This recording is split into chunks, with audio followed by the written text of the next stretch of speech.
G'day, Ziggy D here with some Diablo 3 news. The footage in the background is just me doing some Trail of Cinders farming in Act 1, so that I can hopefully afford some new gear when the patch hits. So we actually have two interesting pieces of news today. First up, Blizzard announced that this Tuesday's scheduled maintenance would start 4 hours earlier than normal. This might not sound very exciting, but every other major patch release has coincided with a 4-hour early maintenance period.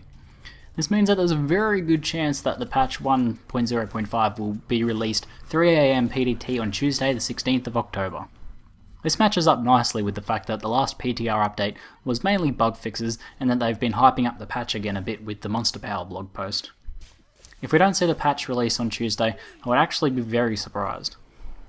The next piece of news is that the world first known hardcore Paragon level 100 has been achieved by a character named Mage on the EU server. The character belongs to player Azimuth, and much to a lot of people's surprise, it's a wizard.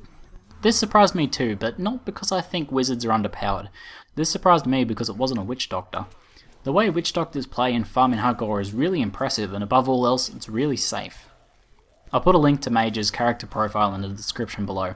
His build was pretty interesting looking, with the signature spell being Shock Pulse, and an interesting combination of the Blur, Galvanizing Ward, and Glass Cannon passives. To me this seems like an interesting setup, but it might make sense if the rumours are true that he was farming Hell rather than Inferno. In other non-Diablo related news, I think I'll be picking up Chivalry Medieval Warfare for its release on the 16th.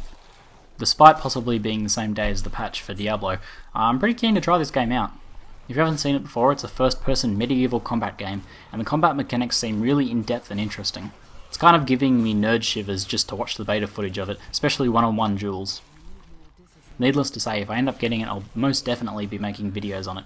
It just seems like the type of game that I could get really into, and it's different enough from the other games I'm already playing at the moment.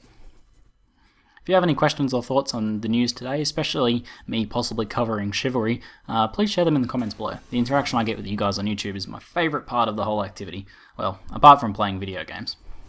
Anyway, that's it for today. I'm Ziggy D, and thanks for watching.